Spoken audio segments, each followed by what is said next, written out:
کتاب مقدس میں سے پیدائش کے 44ویں باب کی تلاوت۔ پھر اس نے اپنے گھر کے منتظم کو یہ حکم کیا کہ ان آدمیوں کے بوروں میں جتنا اناج وہ لے جا سکے بھر دے، اور ہر شخص کی نقدی اسی کے بورے کے منہ میں رکھ دے، اور میرا چاندی کا پیالہ سب سے چھوٹے کے بورے کے منہ میں اس کی نقدی کے ساتھ رکھنا۔ چنانچہ اس نے یوسف کے فرمانے کے مطابق عمل کیا۔ صبح روشنی ہوتے ہی یہ آدمی اپنے گدھوں کے ساتھ رخصت کر دیے گئے۔ وہ شہر سے نکل کر ابھی دور بھی نہیں گئے تھے کہ یوسف نے اپنے گھر کے منتظم سے کہا، جا ان لوگوں کا پیچھا کر، اور جب تو ان کو جا لے تو ان سے کہنا کہ نیکی کے عوض تم نے بدی کیوں کی؟ کیا یہ وہی چیز نہیں جس سے میرا آقا پیتا اور اسی سے ٹھیک پھال بھی کھولا کرتا ہے؟ تم نے جو یہ کیا سو برا کیا۔ اور اس نے ان کو جا لیا اور یہی باتیں ان سے کہیں۔ تب انہوں نے اس سے کہا کہ ہمارا خداوند ایسی باتیں کیوں کہتا ہے؟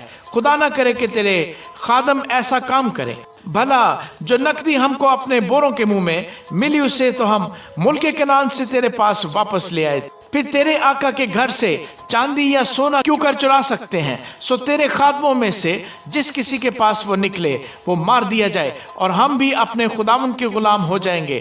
اس نے کہا کہ تمہارا ہی کہنا صحیح، جس کے پاس وہ نکل آئے وہ میرا غلام ہوگا اور تم بے گناہ ٹھہرو گے۔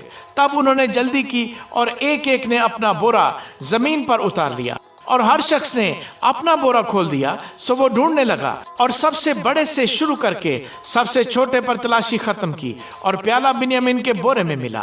تب انہوں نے اپنے پیرہن چاک کیے اور ہر ایک اپنے گدھے کو لاد کر الٹا شہر کو پھرا، اور یہودا اور اس کے بھائی یوسف کے گھر آئے۔ وہ اب تک وہیں تھا، سو وہ اس کے آگے زمین پر گرے۔ تب یوسف نے ان سے کہا، تم نے یہ کیسا کام کیا؟ کیا تم کو معلوم نہیں کہ مجھ سا آدمی ٹھیک پھال کھولتا ہے؟ یہودا نے کہا کہ ہم اپنے خداوند سے کیا کہیں؟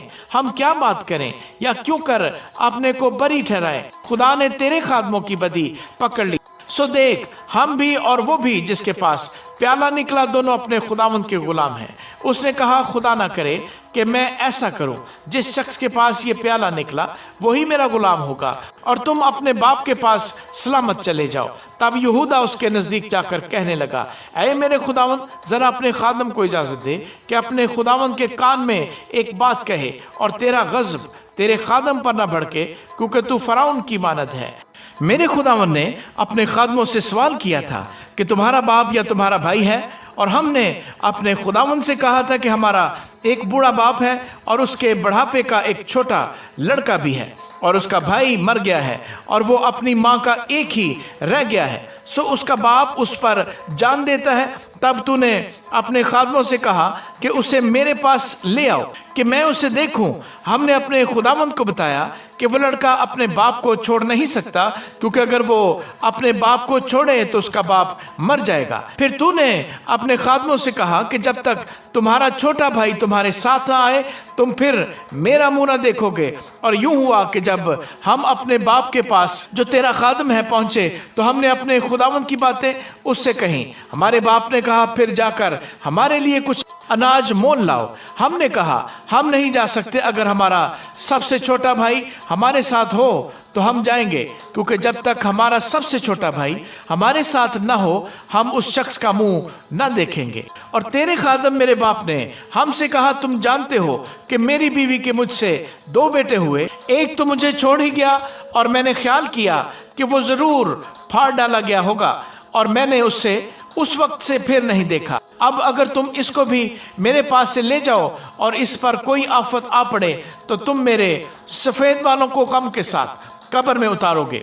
سو اب اگر میں تیرے خادم اپنے باپ کے پاس جاؤں اور یہ لڑکا ہمارے ساتھ نہ ہو تو چونکہ اس کی جان اس لڑکے کی جان کے ساتھ وابستہ ہے، وہ یہ دیکھ کر کہ لڑکا نہیں آیا مر جائے گا۔